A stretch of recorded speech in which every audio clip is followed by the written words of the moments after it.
hate a late lunch. Ugh. Congratulations.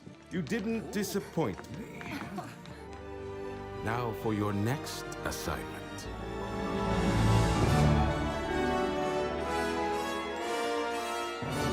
Hello, everyone. Welcome to the MTG Rocks podcast, where some of the brilliant minds behind the site just kind of talk about, yammer about Magic and what happened this week. I'm Riley Hicks. I'm joined here by the lovely Alex Atkin and Hi. Secrets of Strixhaven spoiler season. It just ended. We're recording this on the 10th. And yeah, I mean, the set looks insane. I think everyone at the site can agree with that. There's all kinds of different cards to look at. We've got all the new take on Epic, the cards that keep getting recast every turn. We've got the prepare cards. Alex, are there any particular spoilers that are looking good to you? There's many. If only we were writing an article about the best cards right now. My problem with it is just there's too much good stuff. And it honestly feels like the entire set is so ridiculously pushed. And I'm a little bit worried just because power creep's a hell of a thing. Power creep's not a new conversation by any means. And I think Maro's gone on record many times to say that it's just part of the card game. So power creep's what you get. But at the same time, we have sets like Spider-Man and TMNT, where it's just there's basically nothing here, nothing's good, but it exists. And then we go to this, where it's just 5 precons, loads of really good stuff, like constructed staples, commander staples, and you're just oh, okay, this is a good set that people are going to want to buy. And then we'll just switch back to, this one, no one cares about this one, we can move on again. I mean, with TMNT and Spider-Man, Spider-Man, it's everybody knows it seemed like a rush job. It was originally supposed to be the size of the Assassin's Creed thing, and then it's okay, short, small sets, people don't like them, so we have to expand this. So we know Spider-Man was a rush job, and that's probably the reason why a lot of it wasn't impactful. TMNT felt the same way. They did say that it was intentionally the size that it was, and I will say Limited felt a lot better, lot better than Spider-Man. But the card designs in TMNT, there were some cool ones, like Casey Jones, the one that's doing well in Modern. That was a cool card. But no, I agree, not a lot of stuff to look at there. Yeah, but I mean, they are doing. There's a lot of cool kind of bad stuff as well, I guess, in this, the epic sort of redesign spells, or the paradigm. Is that how you say it? I honestly don't know. I read cards too much, I don't say them. But those cards that replay themselves. They're The retrade on Epic, the thing I was... Yeah, they're both good and bad. Because they're really interesting. Well, the Decorum Dissertation that does draws 2 cards and loses 2 life is pretty good, but it's not busted. And I kind of like that. I mean, I think Paradigm is extremely easy to break.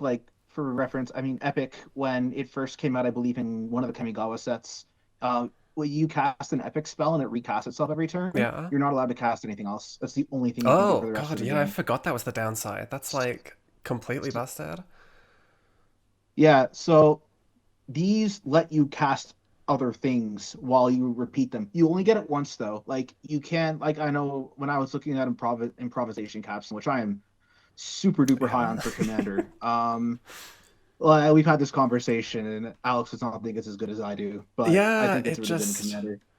I think you're gonna hit too much bad stuff with that, and it's not bad. Yeah, casting it once, you get it for free, so you really can't complain about spending 7 mana, and then even if you have 3 or 4 turns after it, you get so much value out of it. But I just feel at this time, 7 mana for something is you can win the game with that realistically. And yes, this can feed into a win con, but no, I 100% agree with that. In Constructed, for that reason, I don't think Standard it might see play. I'd be surprised if it did. I think Decorum Dissertation has a much higher chance. But one thing I really like about the improvisation capstone in Commander is you can it stops at mana value 4, but you can get more mana value out of it. You can hit Like, you can hit like a 2-drop, a 1-drop, and then a 10-drop, and it'll cast all three. Yeah. I mean, I'm sure it's going to be really But good in decks that care about their, like, sculpting the top of their library, which, I mean, is most decks. So if you have control over that, then you'll be able to do some, like, ridiculous stuff to deliberately, like, set the order. But I feel like if you kind of just cast it without a plan, you're not really using 7 mana very well, but yeah.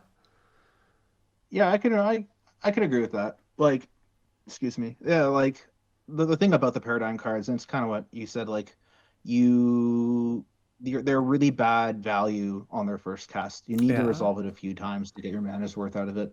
I mean, and Decorum Dissertation that way does seem like the safest of the paradigm cards. You don't need any setup. Like the green, the blue, and the white one, you need to have other things going Yeah. on in your deck and on board to make those work. This one's just kind of Phyrexian Arena on steroids. Yeah. I mean, yeah, like, I still don't know if it's going There's to see also much like play, learned though. stuff, but I mean in Commander it's insane. Oh, I true, think yeah. this one might in Commander it's absurd. Well, when I'm talking about Commander, I'm talking about bracket 3 and below. I'm not talking about like CDH. This card Yeah. obviously won't see play there. But yeah, I was gonna say, I think of all of the paradigm cards, this one has the highest chance of seeing standard play. I still personally do not think it's good enough, but maybe it's a sideboard card. Like if you're two mid range decks going at it, maybe the meta slows down. I don't see it. I mean, Badger Yeah. Club is it draws too much attention to it. I mean, right now it's the deck to beat? It's not Badger Cub, but I mean, we've yeah, said I we've think said that before that, like, standard meta's kind of weird right now, and that it's like 3 or 4 decks kind of just fighting with each other really well. So it's not as I easy just mean, to be I've like, been oh, you only have to beat like Badger Cub, and then you can actually like fight again. It's yes. just like, oh yeah, you have to beat Badger Cub and this other deck and this other deck, and then if you beat all 3 of them, you're gonna get banned. But if you kind of like beat one of them, maybe, who knows? It's just such a messy format, but like weirdly stable at the same time. So Yeah, balanced on a knife's edge. Right now, I've been looking at like some challenge results offhandedly. I haven't been paying a lot of attention to standard lately. I've been mostly focusing on historic because that's what's going on in arena right now. But lots of Izzet. Like yeah, it really seems like the meta is 50% Izzet and then 50% everything else. And I mean, Izzet does have a really good looking card in Secrets of Strixhaven, Flow State. A lot of people were talking about Flow State. yeah, I think I don't know. I'm not like some people were like praising it to like I don't know, like it's the next big thing. It's basically an expressive iteration retrain. For reference, it's a 2 mana sorcery. You look at the top. It's an anticipate effect. You look at the top 3. You put one in your hand, other 2 on the bottom in a random order. But if you have an instant and a sorcery, you put 2 in your hand instead. So people think it's going to be good in standard, which I can kind of see. There are some decks that probably want it over stock up. Like Is It Prowess is a big one where you want to be multi-spelling in that deck a lot, and it is really easy to like run out of things to do, especially if your slipshot show-offs and your elusive waters get killed. yeah. I could see the deck running both that and stock up. It also has like Storm Chaser's talent to get cards out of the graveyard, but that one, I think it's great in Prowess. I think it's great in Is It Phoenix. Expressive Iteration, a lot of people are comparing those 2 cards, the Flow State and Expressive Iteration. That one's banned in Pioneer. So I Yeah. think it'll be quite good in Phoenix. And Legacy, a lot of people are talking about it because you get Days Enforceable in your grave for free, which is, I mean, it's not always going to happen, honestly, but it happens more often than not. Yeah. And I mean, Delver breaks card advantage a lot. So we'll see. People are really excited about it. I think having a sorcery in your graveyard is a bigger downside that people are giving it credit for because you have to run worse cards in your deck. But we'll see. Yeah, I don't know, I always get the feeling like we've had a few of these like similar cards now with like stock up and stuff. And I feel like because stock up wasn't as like it wasn't slept on, but people didn't jump on it in the same way that people are jumping on a lot of stuff now. And I feel like they're kind of just like making up for lost time, where it's just like, oh, I'm not going to be like wrong about another essentially stock up. I'm going to say this is like the best card in the set. And then if I'm not, it's just like, oh no, it's fine. But because it's like, it's definitely a good card, but I still see it through that kind of stock up lens where it's just like, yeah, it's good, but I don't know. I mean, I play green, so it doesn't excite me enough. Like, it's a blue card. I'm never going to enjoy it that much. I mean, I kind of play I mean, I don't know. I play combo decks. What are you talking about? But so I like looking through my deck and drawing cards. But I think I think Flow State has the tools to be a good card. I think it also could see play in Spell Elementals and Standard. Yeah. But whether it's better than Stock Up is a different question. And if there isn't enough slots in these decks for Stock Up and extra copies of Stock Up, then it might not be good enough. Yeah, that's the thing. And it's like the other problem with Standard, I guess, that it's so... Because we've got so many cards in Standard right now, everything's like so hyper-refined that it's just like... Decks are competing for slots so, like... I don't know, words and stuff. But yeah, you know what I mean. It's just like a card has to be so insanely good to make the cut, especially as an upgrade over something that exists. And then if you have something that's an upgrade over something, that's like concerningly good. Yes.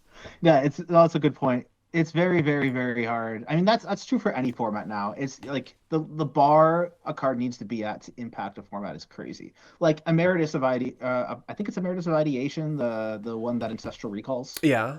When it enters and prepares. That's just a worse Quantum Riddler. I don't think it's going to do anything. Yeah, it's essentially like... I mean, people were really jazzed about it like when it first got revealed or leaked, I think. But then, like, very quickly after, it's just like, okay, no, this is 6 mana, a 5/5 body, and draw 3 cards. Because you're essentially never going to care about, like, actually, like, preparing it again. Or, like, you can't hope to, even though it's got ward. So... It's just like a one-trick pony, and at that point it's just like, yeah, just play Quantum Riddler, because it's better at that point. Yeah, the 2 mana... I mean, the 2 mana, like, being able to just dump it and draw a card, and then you can Splash Portal it, you can Ephemerate it, you get, like, basically a 3 mana 4/6 that draws 2 cards. It also, Quantum Riddler, because of that warp mode, lets you mulligan really, really, like, reliably. Like, that's a huge strength of a Riddler. Is on a mold of 5, it's like you can keep it and get back into the game really easily because you get the draw 2 so early. Where the Emeritus, despite being insane like 4 years ago, like this card would be cracked like 3-4 years ago in Standard, but it's just not good now. Yeah, like... I mean... I'll admit I'm still very surprised Wizards did it as just like a choice of a card to make. Because... Like, that's a straight-up Ancestral Recall on a card without, like, the art. And there are going to be so many people who just, like, Sharpie out the text of, like, Emeritus and just have, like, a full Ancestral Recall proxy. And it's just... It's so close to the reserve list. And I've not really heard much discussion of people saying, like, this is too far, or, like, you really can't do this.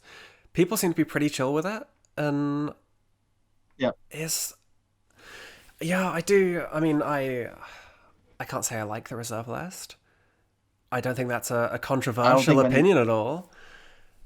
But it does make me think, like, is there going to be a point where Wizards kind of gets close enough again like this, and then, like, in a couple more years, we just see them go, yeah, we're getting rid of it, or, like, we're going to reduce it by taking some cards off or doing some stuff with it. Because... I feel like this is the closest we've been to, like, having a conversation about the reserve list in a while. And people aren't, like, with pitchforks at Wizards offices, so... I don't know, maybe it's time for a change. That's a really interesting... Like, cause, like, for me, I'm cool with the reserve list going away. I have some reserve list cards. I have them because I like them. I don't have them because they're expensive. Yeah. So... I mean, but I know there are a lot of people who own the reserve list cards as an investment or own the reserve list cards and have a lot of money tied up in them. And I am all for getting rid of it. I'd have no issue getting rid of it. I I mean, I don't play Legacy all that often, but it is one of the formats I enjoy to play in paper the most, and I would love for that format to be more accessible. There is a lot of tournaments that just allow proxies, and it's fine, Yeah. to be honest. But still, like the barrier of buying 4 Underground Sea for your otherwise like almost modern deck, or that's an oversimplification, Yeah. but or yeah, like buying your dual lands, buying your like I'd love to play Storm. I can't afford Landside Diamonds. Yeah. It's like, I Um, mean, the proxy stuff is definitely like a good idea from the tournament side of things, but I don't think Wizards could ever say, "Oh yeah, we're like totally allowing proxies in Legacy or Vintage right now," no, because then it's just that'd be like, well, anarchy. standard cards are just like not as expensive, obviously, but still, some like standard legal cards are 50 quid plus, like if not a whole lot more when Yeah, they sort of spike in value. So there becomes a question of like, okay, well, at what point do you allow proxying a card, and where does Wizards like admit that cards have secondary market value? But it does feel like it's I coming mean up they a lot already kind of more with they pre-modern. have admitted now that cards have secondary market values. Yeah. I think that has happened. I think that happened back in with the play booster discussion, or when Oh, play boosters true. first Yeah. became a thing. I remember that potentially happening. Maybe don't quote me on it, but I think it has been like more or less acknowledged. What else was I going to say? Also, if we are allowing proxies in sanctioned play, then what is Magic 30? Oh, true. Yeah. But That yeah, I mean, Wizards. already was insanely controversial. I mean, I will say one of the things about the reserve list, I think one of the clauses on the reserve list is that they're never going to reprint a card on the reserve list that's a functional retrain that's equivalent or better Yeah. than it. So, like, the one thing about the Emeritus of Ideation is it is undeniably worse than Oh, Ancestral yeah, Recall. absolutely. Like the only way it's an ancestral recall is if you like block out the rest of it and then rule zero it as an ancestral recall. Yeah. Like no one's actually looking at that and going like, "Oh my god, ancestral recall's back." It's just like, yeah, on a corner of a card that's otherwise like just okay. Mm. Yeah, I mean, I think for me, that's probably why there isn't a lot of reserve list conversation, is because these cards are so obviously worse than like the actual like, and then like what was it, the Igandro? I don't remember the name of the card, but the commander card that's like has replenish attached to it. It's obviously way worse than replenish. This Yeah. emeritus thing is obviously way worse than recall. But I don't know. I mean I think Wizards found a way to kind of reprint some of the more iconic cards that Magic offers. And I mean, I imagine we're gonna see something similar with, I mean, Reality Fracture, because they've Oh been saying how they god, found yeah. a way to do something that's a conversation for another time, maybe. I'm who knows what that set's going to be. But I do think it is like impressive how well they've made like Secrets of Strixhaven. And it's kind of like off Hmm. the back of Lore Eclipsed as well, which was like basically universally beloved. They just seem to be like Hmm. knocking it out of the park with Magic Multiverse sets this year. Because like even though Strixhaven's only like 5, 6 years old as a plane, this feels like Hmm. such a throwback with all of like the alpha cards and the stuff like that. That it's just like Yeah. it feels like the bad conversation of just saying, oh, make good sets is like such a redundant point, and then they come up with something like this, and it's just like, oh, so you do know how to make good sets. Like, please do this more often. Hmm. That leads me to think about how, because like the bad sets we've had recently were, it felt like they were all IPs that were trying to be like force fed to Magic in a way, or like forced to fit in a box that Magic could kind of like storytell. Storytell is a really bad term, but I'm not thinking of a better one right now. Um, because yeah, like I mean, the Spider-Man set was bad, but that was for outside reasons. Yeah. We don't know what happened with TMNT. Avatar. I mean, I'm a huge Avatar fanboy, but that was a respectable set. I think Yeah, it it wasn't too did bad. the IP justice. Yeah, I think it did the IP justice. I know for me, for set design, the limited experience like is a factor, and Avatar Limited was quite good. I mean, Final Fantasy was incredible. That was a Yeah. very, very good set. So like, I do feel like most of what Wizards makes is good sets, and I mean we've had bad in-universe ones too. Like Ether Drift Yeah. was not good in my opinion. I didn't like Ether Drift. It felt like a Hot Wheels ripoff. Yeah, and Um, it's like the same with Thunder Junction and Murders at Call of Manor. Like, I mean, that's where yeah, kind of the hat set came from. But if you kind of yeah, like, if you squint your eyes like a whole lot, you can kind of call Secrets of Strixhaven as hat set too, because it's just like a set in a magical school. Like that's the gimmick. It's yeah. all school stuff and classes and all that jazz. But like, Huh. That's what makes it different. because the cards are good, like that's the thing. Like Yeah, it all kind of boils down to the same elements, and then it's like, okay, yeah, what is the difference between Secrets of Strixhaven being like an incredible set and something like Murders at Call of Manor being hated? You just go like, oh, everyone's wearing hats, and it's just like, yeah, but the hats are different this time around, and you don't care. So it yeah. does like that's You why I got kind of shiny see new it as cardboard. like, yeah, like it feels a lot of Mm. the time just like, oh, make good sets, and then this happens, and it's like, yeah, good sets happen. So who Make good knows? sets translates to make good cards, I guess. Yeah, like, but then also not make cards that are too good because then you'll get yelled at for creating the new like Badgermore Cup. So VV order tier. yeah, Yeah. there's no winning. No, there isn't. I can agree with that. I mean, I don't see. Fortunately, I mean, there's some really cool cards in here. I mean, I'm also quite high on like the Dawning Archaic. I think that's going to fit in a lot of. I think that card is like going to be competitive, but I also Yeah, think it's balanced. yeah, Like it's a good deal for 4 or 5 mana, but I don't think it's broken at 4 or 5 mana. It's yeah, definitely insanely good at 4 or 5 mana, but it's not broken. Like nothing in this set feels like it's broken to me. Like I don't know. I know for past sets like Avatar, everyone saw Badger will come and it's like, oh, this is a problem immediately. Like it yeah, was super obvious that the card was concerning. Viviana tier, same thing. People I think reacted to it. I mean, no one saw the Soul Cauldron thing right away, but yeah, people reacted to it like, oh, this might be a problem. I mean, Flow State, it's not the same thing. I don't think that's a card that would. I mean, maybe outside of Legacy, I don't think that's a card that would dominate a format. And I mean, Witherboom the Balancer also very good, but it's more of a commander problem, I think, than a constructed problem, yeah, personally. So they might be fine. I think that I agree. I think the set looks really good. I think there's a lot of interesting cards between commander, constructed, and a lot of really fun cards too. Like the channel, the thing that casts channel.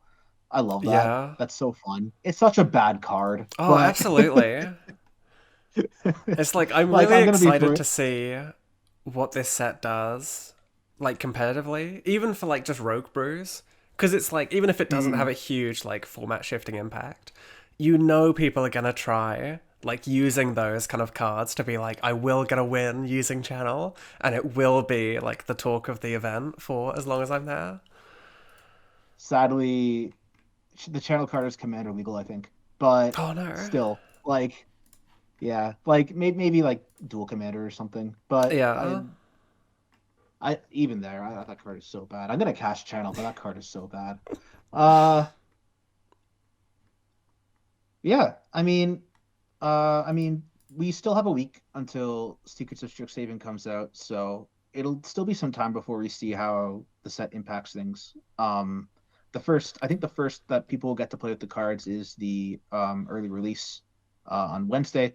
I will be playing in that. I'll probably mostly be playing limited. That's usually what I do for those things to try and kind of get a grasp on what's going on there and like help basically point out some things that felt really strong to me that you can look at for pre-release. But yeah, I guess that's a good thing. Well, lost the train. That is the until then we'll have to just wait and see how what Secrets of Strixhaven does. Yeah, And, it's and while so that like it's just so difficult to properly like evaluate card. Like we can evaluate cards, but saying where they're gonna see play is like next to mm, impossible nowadays. So you kind of just have to see how it plays out and keep your eye on things.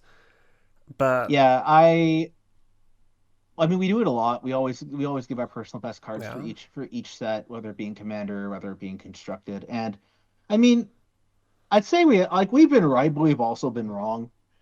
Like I remember one that was really clear to me. Like we'll have an honorable mention, and like it's for cards that are like this could either, for in my opinion, the stuff that ends up in honorable mention generally are either cards that are like this could be insane, this could Yeah. also be terrible, and we're not sure which one. Like in Ether Drift, the Radiant Lotus, like Oh, yeah. everyone freaked out about that when it came out. It's like this massive mana generating thing, could break formats, could like 30 mana, but it's 6 mana. Yeah. It's like, well, this could in theory be good. It could also do nothing. It did nothing. Yeah. And then murders. I think it was Murders at Karlov Manor. I don't remember which set the Leyline of the Guild Pact was in. Oh, I that think was it may have Murders, been yeah. Murders at. Yeah, that was also an honorable mention. Where it's like Yeah. this could be really good. I I'm not 100% sure it's insane, but like it has the potential to be. And that card was really good because like Yeah. it made Sign of the Draco 2 mana. You couldn't touch it because it had like hexproof and first strike and like lifelink and whatever.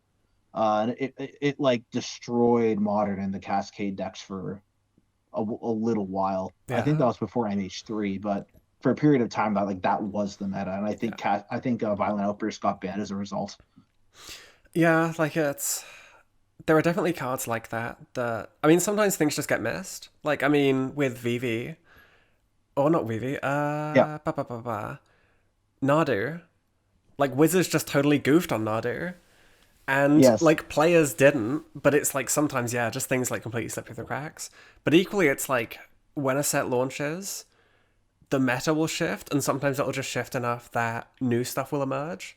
So even though like upon Mm. release you're just like, oh no, this card's not very good. Like after a week or two and the meta's a bit different, it's just like, oh no, this card's like actually really good now because things aren't as strong and like the meta shifted in certain directions. So who knows what it's gonna Erode feels look like a like in like a card. couple times, yeah. 100%. Yeah, Erode feels like a card like that to me, where right now in the standard we see it's not that good. Yeah. But if things shift even a little bit, it could become very good. Yeah, and it's I mean, good news and bad news that we're probably gonna see a lot of shifts this year. Because, I mean, not I only I is think it's a great thing. Reality Fracture gonna do some stuff to things, I guess, but like Marvel Superheroes is coming out in the meantime as well, Mm. and that's coming out. I mean, it's not coming out slightly earlier, but it's coming out kind of slightly earlier in a weird, not pre-release but pre-release way that I do not like at all. But hee ho, Yeah, this is the other big thing that happened this week. They yeah. announced this. What was it called? It's What was the event the called? Avengers Academy, which is basically like the Magic Academy events for Marvel superheroes. So Mm. those aren't technically new. Like we've had them since Foundations, I think. They've been a big thing. Where basically Mm. you gotta go to events and kind of be taught how to play Magic, which is really good for new players. And obviously, like with Universes Beyond, it kind of makes a lot of sense to do it. Mm. For some reason, this time around, I mean, the small news is that they're making it Two-Headed Giant, which is a weird choice. I guess you gotta bring a friend along, but nobody really plays Two-Headed Giant. And having to bring somebody along to play Two-Headed Giant is like, okay, weird choice, but go ahead. I don't remember where I saw this. Maybe we said it or you said it, but um, I saw someone say the idea. I think it was us. The idea was bringing you bring a more seasoned player along with you to teach the newer player, Yeah, and which that's feels kind of lazy to me almost. yeah, like I But guess maybe it makes sense because it's like, oh, you can teach your friend how to play and like bring a friend who wants to get into Magic. But equally, they've got so many products that do that already, like the welcome decks, or not welcome decks, the whatever the current iteration the of dual beginner decks are. Yeah, the beginner kits are like pretty beginner kits, much yeah. exactly designed to do that, where it's like, oh, you and a friend sit down and play Magic together, and it'll teach you how to play. And this is doing that, but in a structured environment with new cards, presumably, which is the other big thing. That Mm. these events are happening a week before pre-release, so from June 12th to 18th, and pre-releases start on the 19th for reference. And you get to play with the welcome decks, which presumably will have Yep. new cards, which will not be legal because I don't think they're changing the legality shift, which should still be on the 19th. So that's another They better weird not change it. choice. Yeah, like They better not change it. I will be like it. What we have right now is simple enough. We Yeah. like keep it as it is. Everything just kind of happens on one date. We're not gonna we're gonna ignore the actual release date. We're gonna put that in the Yeah. corner for a bit. Just leave that alone. Um, Hey, I still remember writing an article where I said like they need to get rid of pre-releases, and people were not happy with that because nobody read the article. But yeah, that was about like that. Just there are too many release dates because the pre-release date is where stuff happens and things become legal, and then you have the release date where it's like big box stores can sell stuff, but that doesn't matter yeah. because stores will just sell stuff whenever they want to. Well, it was beforehand. Stores couldn't officially sell things Yeah. until release day. It may or may not still be the case for singles. I'm not 100% sure. But sealed product, but in the past, sealed everything couldn't be sold until like actual release day. I think you could pre-order and get boxes during Okay. pre-release, and that's it. And only during like the 3-day window, if I recall correctly. Yeah. Now it's just like now it's just a free for all. I don't know if it's singles, but I mean, in my experience, my LGSs, the places I go and hang out occasionally, don't have singles anyway for pre-release because how do you have singles for pre-release? Like you can open stuff ahead of time, but I don't think most of the places I go to really do that. Yeah, unless you have like loads of allocation, it's just worth to sell it as boxes usually. So I can agree with that. I think you're much better off selling it as boxes, but yeah. But yeah, now it's kind of the original release date feels like it's just for now the set's officially released, and maybe you can find it in like your Target or Walmart more frequently. Like, just get rid of it. And that was if I recall correctly, that was the point of the article. It wasn't to get rid of pre-release events, but it was to get rid of the release dates. Yeah, and just have like release events instead of pre-release events, basically. But yeah, like this new Marvel thing is another weird wrinkle in it. And I I both like hate it and don't hate it at the same time. Because I really like the idea that new players get a time like to themselves almost. Because usually these events happen like as a set is released or like a couple of weeks after. And then it's like, okay, well, you want the hype of a brand new set release, and then all of these new players don't actually get to engage with it. But at the same time, it's like, if you have these products with new cards in them, even if the cards like aren't very good, as welcome deck cards tend to be, you're still offering Marvel Superheroes cards at an event ahead of pre-releases. Loads of players are going to want to get in on that just to like see how the set vaguely plays, or just like play with the Avengers cards. So I am like kind of worried that existing players are going to push out new players. I was going to say the same thing. I don't own an LGS to know how that's actually going to happen or like what signups are going to look like for this, but it does seem like there needs to be another level of control to say like, this is a new player focused event, please like don't overcrowd it. I also wonder how many LGSs are actually going to run it and pick up like they could run it at this time, because I know, at least in my very limited experience, because like I try to keep in touch. Like I have buddies who have been like long time employed at LGSs or like are partially run LGSs now, and like for like a lot of the mid range to smaller ones, they're just like the communication is not great. Yeah, and they're also not just running Magic; they're running other things too. Like maybe they're a comic shop, or maybe they're running like I know a lot of them are really big on the new League of Legends card game right now. yeah. But I don't know how many people. I don't know how many of them are actually going to be aware that they can run this before pre-release. Yeah, it's. I mean, we don't have enough of a view behind the curtain to see like how much Wizards is communicating this, but it does feel like totally off base here. This needs to be something that stores are like properly aware of, and like people too. And I don't think you would expect this to happen as it's happening, because it's Yeah. so like out Oh, of the I misread it. ordinary to run this as like Yeah. a pre-release essentially. How many people are going to see it and be like, oh yeah, I can take my friend to that, and then not realize that it's happening like ahead of schedule? Oh yeah, I misread it. I know when I first looked at this, I'm like, oh, that's cool. You get a tote bag. You can get like wearable Loki horns if you do well. That's Yeah. cute. Like that'd be a fun thing to go to, bring a new friend. Because like I have taught like I have a bunch of play groups and they all vary, and one of them is newer players. And I remember I gave one of them a starter kit to learn from the starter kit, and they said it was a really good way to learn. Mm. But yeah. Uh oh no, lost the train of I thought mean, again. it's just something we're going to have to see like as it happens, I guess. Hmm. Because, I mean, we, as much as we try with like finance stuff and just general car predictions, we can't really predict the future. And this feels Yeah. like, I guess this just feels like a big thing to predict. That it's like, it'll either be completely fine and like nobody's gonna care, or it's gonna be like a problem. And you gotta have to wonder why Wizards is potentially like causing problems for themselves. Hmm. I don't know if this is. I know with the Marvel stuff, a lot of it is just Marvel makes it. Well, you know what? I don't know. It seems like Marvel is the one making the decisions, and they're the ones that like want to push these initiatives. It might not just be Wizards, but Yeah, that's pure true. speculation. Either way, it. I think there is some good. Like I don't know how good the attendance for these Magic Academy things usually are, and now there is like a lot of interest and incentive into going to this event. Yeah. But whether or not, as you said, it actually gets attended by new players or not is a different question.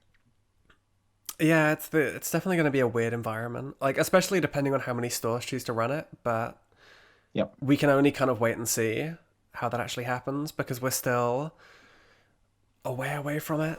And there's like a whole set releasing in the meantime, so Yeah. Is after Secrets is Marvel the next set, or is there yeah. something in between that? It is Secrets of Okay. Strixhaven on April 24th as the official release Yep. date, and then Marvel Yep. Superheroes on June 26th. Then it Yep. is The Hobbit on August 14th, which is surprisingly mysterious still. I don't even know if that's a like a full set or a smaller set right now. There And is then I think it's a full set, but I okay. think, well, actually, you know what? No, we don't. We really don't know. There is a MagicCon coming up though, like relatively Yeah, soon. Las Vegas is on May 1st to 3rd, so in Yeah, 3 weeks or so, they we will, might see or some 4 weeks, reviews yeah. or early things there, maybe. I know things are being live streamed now, so we'll actually be able to Yeah, see them.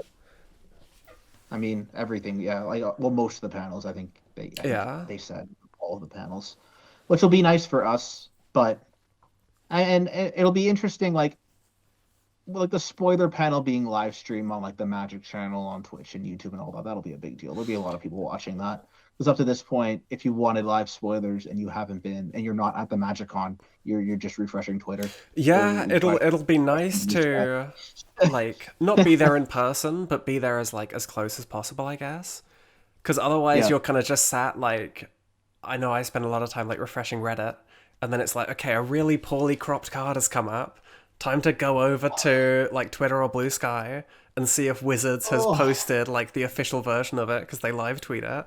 And it's just like, okay, they've not got it. How much of this card can I see? Like, what's going on?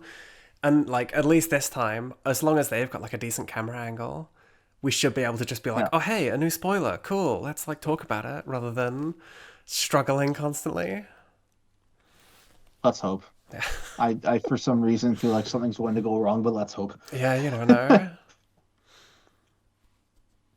But Um, yeah, I mean, like, there's so much stuff coming out this year. And it almost feels like, I mean, not a surprise. There's not enough time to like properly digest each set in the meantime. Because mm, like Strixhaven yeah. especially has so much stuff going on. Like between all of the precons and the new cards, that's already like a ton of stuff. And then we've also got the Mystical Archive coming back. So while those don't And really they have look like a really good. huge, yeah, like, well, kind of. It's good in the Kind of. sense of there are some very cool cards on there. Yep. But A, it's probably Yep. going to Force of cause some Will, Vampiric problems Tutor. on Arena. And Oh God. B, the drop rates have been messed with. So, Oh, and they are significantly worse. yeah. Like it's actually baffling how different it is now. Like I don't remember the exact percentages. The drops were like massive, but what it translates to is the rares on the Mystical Archive bonus sheet for Secrets of Strixhaven. You generally only get 3 per play booster box, and mythic rares you only get 1. Yeah. Um, It is. which I can't. yeah, It's so not like even though good. the reprinting like go, go ahead. Yeah, it's just like, I mean, it's obviously like bad, and Mm, it messes with the like value expectation, I guess, and how much you can hope to get out of it. I haven't like fully number crushed everything to know that like every mythic is ridiculously expensive, but I don't think that's the case. oh no, it's But not. I know Living End is a mythic rare in on the bonus sheet, and that's like the currently I was just looking at this and writing about it. The Living End variant, like the variant on TCG Player is like $5, oh but I yeah, think other variants of Living End aren't even $1 or like around $1. So you can 100% hit bad mythic rares in this set. yeah, and it's like I think they have been increasing stuff both in like this bonus sheet and in past ones for like the Avatar and TMNT. But they've also Mm, been like pulling down the appearance rate and packs for them. And I don't I mean I know why they're doing it because these sell packs and the longer they stay expensive, the longer yeah, they can keep selling packs. But it's just 100%. like there is no other good avenue for reprints right now. Outside of maybe Yeah, like commander decks, bonus sheets is the only thing that provides like a semi-stable amount of reprints. yeah, And now they're yeah. becoming like ridiculously hard to get. Like one mythic per box is just not good enough, really. Not for making these cards more affordable. Yeah, Like Vampiric Tutor would love to make the card more affordable. Force of Will, same deal. I remember we had a Vampiric Tutor reprint on the list. No, I think back in Streets of New Capenna. Like I don't. I think how I was that like a 2019 set. I don't remember when that was oh released, but god. I'm feeling old. I'm feeling old now. I think that was before. I I think don't. that was It before was we 2022 were in Jesus. April, so That's I mean time That flies, is old. but yeah. Yeah. But yeah, I remember there was a Vampiric Tutor reprint. I think there was also Sakashima Student was another big reprint on the list back then. And those cards became so much more affordable. Yeah. Like I remember Vampiric Tutor was like $40 or something. And Sakashima Student was like 20. Actually, I don't think Student's that bad still. I know it's an expensive card, but it was 100 before it got reprinted. I remember that. Yeah. Canadian, mind you. These are Canadian. I'm talking about Monopoly money here. We're Yeah. not talking about we're not talking about USD. But yeah, like the Empiric Tutor, I recall being like a 60-ish USD, probably more than that, maybe 70 USD right now. And this reprint isn't probably not going to affect it at all. Same with Force of Yeah. Will, same with Jessica's Will. And Uh, it's caused great to like see. the inverse to happen almost. Like we've seen it especially with Final Fantasy. A lot of Mm, the really like chase and good like nice looking cards on that bonus sheet ended up being more expensive than like the default reprint price. And it's just and like it's just so it just sucks so much. Like it feels so boring to complain about it because it's just like yeah, Wizards should reprint stuff. That's not a hot take at all. But it's just mhm. like Wizards is screwing like commander players and even like standard players with a lack of reprints so badly, and it's you kind of have to question like how long is it going to be sustainable for, because like yeah, you might be able to pull a really nice looking card from Mystical Archive and that could be worth like $50 to $100, but if you need to buy a playset of Mm. that card or you need to buy like a single copy of that card for commander, you're still gonna have to pay like $50. Like the new reprint doesn't help at all. So I don't know. It baffles me. Yeah, this is a really common complaint I hear with Magic, and I know other card games have found ways around them, but I think reprint equity or like excuse me, secondary market equity like is it's too heavily protected in this game. Like I know Yeah. Yu-Gi-Oh, for example, they have like you can get a lot of staples. Yeah, mind you, I say this is from an outsider's perspective, but you can get a lot of staples in Yu-Gi-Oh for dirt cheap. Like Yeah. you can get they'll reprint them in like structure decks or whatever, and they'll be very very very affordable. And then they'll have basically serialized versions or like Starlight rares. I think I'm probably butchering this. I'm sorry, but they'll have really expensive variants of those same cards for thousands of dollars that are very hard to pull in Yeah. packs, and people will still chase after those cards. Yeah, I mean, But like, Wizards is essentially doing the same thing. Or not like the same thing, but they're trying to have their cake and eat it too. That, like, with the Mystical mm, Archive, you have the standard Mystical Archive, like, basic frame, I guess. But then there's also the Japanese Mystical Archive cards, which, like, have mm, unique art and look amazing. And then on top of yep, that, there's the Silver Scroll ones. And it's just yep, like, okay, you've got like the basic level of cards that should be like a reprint that's affordable and useful and like widely accessible. And then you have the slightly more expensive thing that people can collect if they want to. And then you have the super chase thing that mm, people can like spend loads of money on. And yet they mm, still make the basic reprint like really inaccessible. And yeah. it's just like, why are you doing this? It Just sucks. please give us like usable cards. Yeah, no, Magic is absurdly expensive as a card game Yeah. to play. Uh, yeah, I mean, I think it'd be really easy to reintroduce like reprints that can actually make things cheaper too.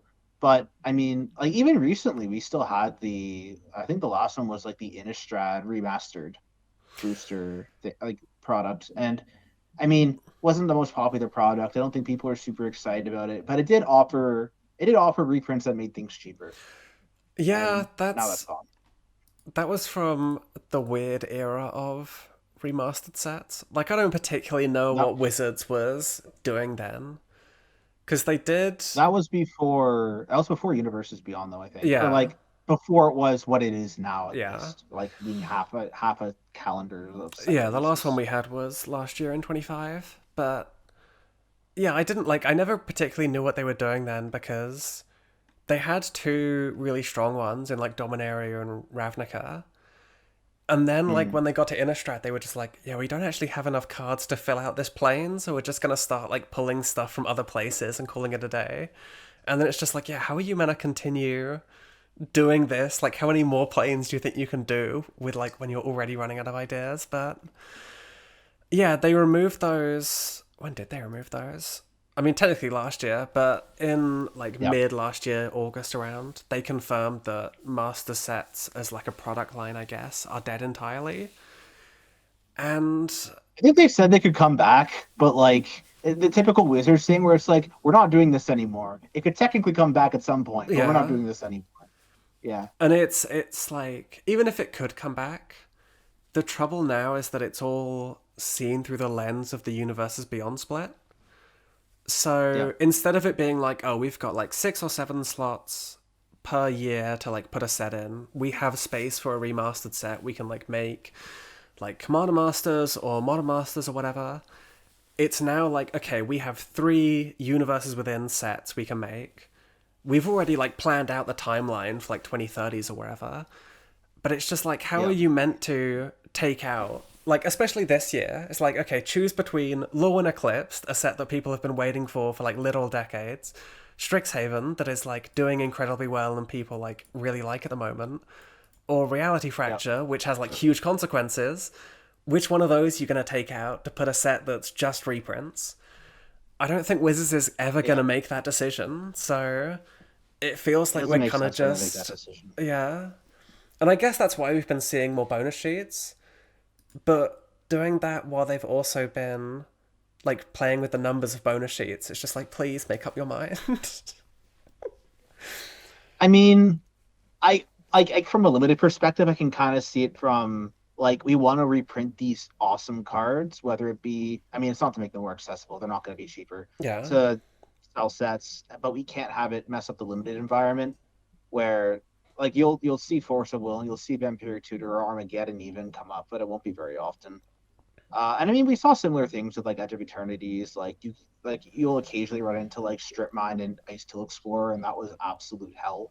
Or you'd Yeah. run into like even Ancient Doom was super impactful. But I don't know, like it. I besides the very sort of what's the word I want to use for this? The very kind of like Wizards just wants to find new ways to sell sets. Yeah. It doesn't really seem like the it's exciting, but it's not great for the player economy, I guess. For them, Yeah, and it's like depressing that at this point I don't think they're ever gonna want to make it better. they don't need to. Cause yeah, like I mean, people have like, especially with like the numbers MTG's been doing recently. Yeah, Partly because of, or like not partly, essentially wholly because of Universes Beyond. The amount of like a money huge Hasbro's been yes. making is insane right Mm. now. So to go like, oh yeah, we should make something where like none of our cards are worth anything anymore.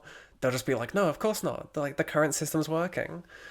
But it does feel like it's another like there's a metaphor that I'm looking for here that I'm just never gonna find. It's another like thing that's gonna cause a problem eventually. Like the same with Universes Beyond, where people are kind of a bit fed up with it already, and it's like, how much longer is this gonna go on for? The lack of reprints feels like it's gonna be an issue that over time becomes something where Wizards needs to take notice, but they won't be able to quick enough because there's like a 2 to 3 year development wait time. Delay. Yeah. Yeah. So it feels like they're kind of digging their own grave a little bit. That they're making all this money like in the short term, and they're I doing mean, really well. But it does kind of feel that at some point there are going to be so many like different problems all coalescing that it's just going to be like, oh shit, what have we done? yeah. I mean, we were already starting to see that, in my opinion. I don't make it. I'm not shy about my opinions with the secret layer shipping stuff. We've like the secret layer, for reference, when they switched over to the from the print to demand to the limited print run or model, they did it like the reason they gave was to improve shipping. And really, to their credit, shipping was improved. But then now we have all these shipping delays with secret layers. It feels really bitter, I guess. Like you made this change to improve this one thing while creating all these other problems, and now even the thing you tried to improve is once again a problem. But that's not going to stop people from buying it. Yeah, I think that's the issue here. Like, yeah, I don't think you're. I agree that the reprint thing, like, it's going to push. I mean, standard's already more expensive than it's ever been. yeah, I don't really know if that's a reprint problem, but yeah, I agree that like reprint demand will go up over time. Cards that people like need for their decks will get more expensive over time, older cards at least. yeah. But will people ever stop buying? Because until that happens, Like, why would Wizards yeah, fix it? it's one of the things I like really hate about Magic, in kind of like an endearing way almost.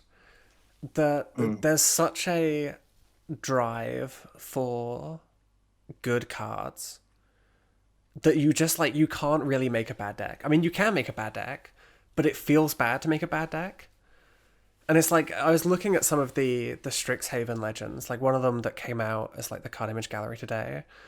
The Anran Deathbloom Botanist, who whenever a creature you control that's like power toughness 1 or less dies, an Oh, opponent it's a loses super 2 blood life, artist. and you Yeah, gain 2 life. And that's yeah, really cool. I was immediately just like, okay, yeah, like obvious Aristocrats commander or like Aristocrats card. But yeah. it's like you can't run that as a commander. You can do, but you'd be running a bad deck because it locks you to mono black, Oh, and you're not running like other cards that are better in the command zone. So it's just yeah. like a card like that So immediately gets put into the 99. And I find that really frustrating where you have all these interesting kind of like designs and cards that would be cool to build around, but because they're not best in slot, you're never going to put them like in that best in slot role.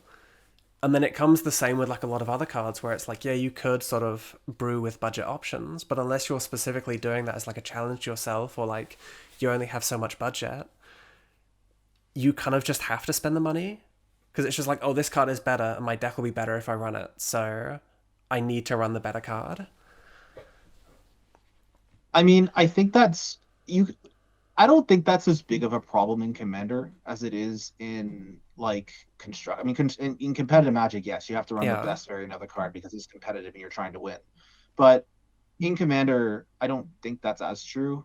Like you can just kind of run. Like I run pet cards in my decks all the time, or I run like cards that I like versus cards that I. A good example of this is I don't really like running like Demonic Tutor and stuff like that in my bracket 3 and lower Commander Yeah. decks because I guess about the best way to put it I think is it's boring. Yeah. And that's like But there's been a I long conversation around like auto includes in that regard, where it's like I know Soul Ring is a problem for it. So instead of having like the 99, you have a 98, or technically less because there's like Command Tower and stuff like that. Yep. And there are other cards where it's just like, okay, you're running like you're running a deck that's black. Cool, you auto include these cards because they're so good that you can't not run them. But then it's just like, yeah, that's boring. I don't want to do that. So it does feel that the brackets are good in that regard because it's kind of freed things up. But I Yeah. definitely like personally have the mind goblin to be like, you need to run the best cards. Like you need to play all the efficient cards and all the good cards, like none of the bad shit. I actually, and this is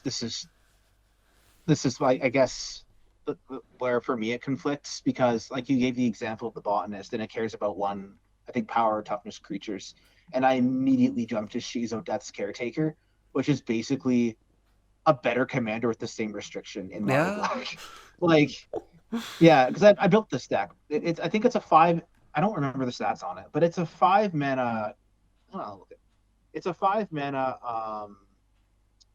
2/2. Whenever a creature with power 1 or less is put into your graveyard from the battlefield, you may return that card to the battlefield at the beginning of the next end step. Oh yeah, If I it played against that. It was horrible. It was a miserable if time. Shirei is yeah, is still in play. Yeah, I built this deck years and years and years ago, and yeah, it is basically just like aristocrats, but they keep coming back. It's Yeah. actually a really good deck, but well, not for CDH, but you get the point. Yeah. Uh, but yeah, like that is strictly better than the new 3 mana thing, I think, because I mean, uh, like unless you're killing the table immediately, you're better off just getting your board back. Yeah. Like the redundancy is And really like crucial. the density of cards, like the amount of cards we're getting nowadays, I think makes it harder to kind of be true to the kind of whimsical I'm gonna build what I want to build. Because you might say like, okay, even if it's not best in slot, I'm gonna build Anrin because it's an interesting card and I want to do that. And then like as you kind of Mm. build out the deck, there are so many good cards and like strictly better cards that you kind of get into this spiral of just like, okay, how many like actually good cards do I kind of run in this like bracket 2 or like basic bracket 3 deck? Yeah, we have a term for that with the groups that I play with on Arms Race. Oh, yeah. Yeah, we're just like I think the bracket system has helped that somewhat, but like we'll bring a deck to the table, and then we'll like having a balanced play group helps this. But like one player is like just better, like has a stronger deck, not better, but has a stronger deck than the other players. It's like okay, well I have to now get better cards to beat this player, and they come and then they have a better deck, and it Yeah. just keeps going and going and going and going. Um, yeah, that's I think that is a common problem, and the best way I can put it is you just have to stop at some point, or you have to limit your decks at a certain power level. Like, Yeah. I know for example, we wrote an article on Magar of the Magic Strings recently. I built that deck. Yeah, I love that card. It's a great card. Yeah, I love that deck. It's really fun actually. But yeah, as it is, like I could make it so much better than it is right now. I Yeah. have it as I've limited myself to like the card wins the card if the card animates an extra combat spell, it's infinite damage. If Yeah. you if you have unblockable, you can use like filth and Borg. which is what I do, would make everything unblockable. But I limited myself to one extra combat spell. You could put like a bunch in there, Yeah. but because otherwise, it's just not. I mean, it's gonna be repetitive. It's not the kind of game that the commander groups I'm playing with are trying to play. That deck is still very good at like the table that I generally play at, but it just have to like, okay, I have to stop here. And actually, even in that deck, there's cards I need to take out because whenever I build the deck initially, that's my newest deck. I have a bunch of like game changers and things in there that I don't really want in there. Like there is a Demoniteur in that deck. I don't want that card in that deck, and take it out. I just haven't gotten around to it. I mean, that's why I remember writing that article, and I just really like Magar as a kind of style of commander. Because you can do some like really silly stuff with them, like being able to essentially animate a spell into a face down thing that then copies it is just a cool thing. Like no matter what spell you put under it, you just gotta do cool things with it. And then it's like, yeah, you can do infinite combos, but the whole deck doesn't like live and die on tutoring up those combo pieces and then like putting them face down and casting them again. It's just like, yeah, just have a nice spell and then put it under him and just like have a good time. Yeah, I don't know. I mean, maybe it's just the way I built the Magar deck, but no, yeah, like no matter what you do, like it always makes for some very interesting sort of, I guess, table interactions because, like for example, all this dust. I have all this dust in there, and you animate that, and it's like, well, at least it kills the spells you animated. Yeah. Actually, technically, they're face down colorless cards, so it doesn't. Oh God, yeah. Or there was a concern about like someone tried to airbend one of the spells. It's like, well, technically I could just cast it from 2 from exile if you do that. Yeah. Because it's not a token, it's the face down card. So like it's led to some interesting interactions, and I think there's a lot of charm in that kind of idea in Commander. Yeah. Anyway. If anything, we just need another unset. But hey, that's another thing that's never gonna happen again, so what a fun time. An unset where some of the stuff is legal. Like I like that on Infinity you could actually take stuff out of the set and play it in like Commander and stuff. Like you can keep it out of competitive formats, like stickers being in Legacy. I understand why that's not a good idea. Like yeah, I won't get into that conversation. I can rant about that. But just like, yeah, give us like do it. I'm all for it, but give us some cards you can play in Commander without full zeroing them. Yeah, I think like, I mean, Infinity was very controversial in how it did like the Acorn stamps and stuff.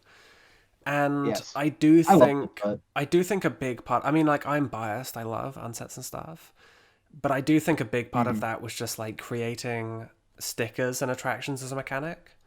Like having those be eternal legal was a hell of a step to take. And it's like, if those weren't playable, then maybe it would have been like a better reaction to it. But like doing it on this set where there's so much like crazy shit in it, it's just like, yeah, okay, I kind of get why people are upset. Well, yeah. I'm really trying to avoid the ranting on the stickers.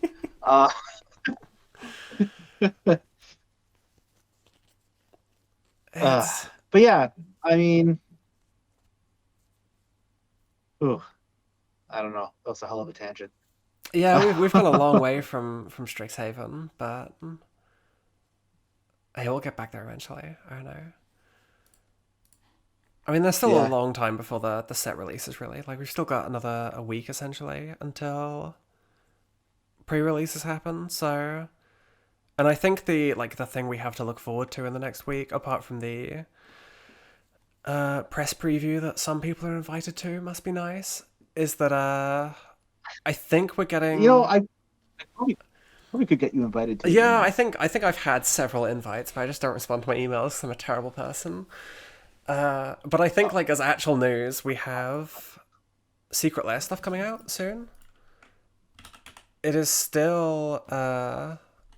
Oh, I don't think that's been confirmed yet, though, right? Not technically. Like, we've had, like, there was recently a teaser on Blue Sky or Twitter, whichever you prefer, to say that something is coming, essentially, and it's most likely going to be Strixhaven related. I mean, we saw when the book was getting pre-order bonuses, there was like the name for that artwork said it was Secret Lair stuff. So we know we're getting Secret Lairs at some point in the future. And now that it's been like officially teased, it feels like there's a good chance that'll happen on Monday or next week. But don't quote me on that because who knows? Yeah, I mean, I think the typical, at least I'm spitballing here just from memory, but the typical release cadence with recent sets has seemed to be Secret Lair gets announced. Yeah, I could see like this week, coming week makes a lot of sense, and then the Secret Lair is up for sale like a week or two after official release. Yeah. I think like that. I think that's what we saw with Avatar. I think that's what we saw with TMNT. So I there's no reason why it wouldn't happen here too. Yeah. I mean, we'll just have to wait and see. I mean, whatever happens in the world of Magic, we will cover it. So just keep looking at the site. That's where things are gonna be. That's all you have to do. Everything you need to know. Yeah. We spend a lot of time looking for like making sure we don't miss anything and making sure that we get it right. So Magic is extremely hard to keep up with nowadays with how fast everything's releasing. Yeah. And how many different places things are popping up, but we can do all the work for you. Yeah. And you'll know what to watch for. I know it's like a bit of a joke that like keeping up with Magic is a full-time job, but there's literally 4 of us doing it as a full-time job. So yeah, I don't know how other people are managed like keep up with it normally. Yeah. No, it's quite literally a full-time job. Anyway. Yeah, speaking of full-time job, it's now also a podcast, so we'll see if we do more of these. Who knows? It was fun though. Just having the conversation was really fun. Yeah, so, we'll see if we can bring on you guys, other people. Who knows? the others. Yeah. Yeah. Kidnap them for an hour. Who knows? That'd be fun. I still want to kidnap Nathan. If any of you guys, if you guys like what you see, if you want to hear more, let us know. And this was fun. It'd be great to bring more of it, I think. Yeah, we will. We'll see how it goes. I mean, we're also kind of like dabbling with shorts content eventually, so you might be subjected to more of us. Who knows? Well, to your pleasure or displeasure. Yeah. But well, you'll suffer with us. Yeah. Until then. But for now, until then, keep reading the site. That's what you have to do.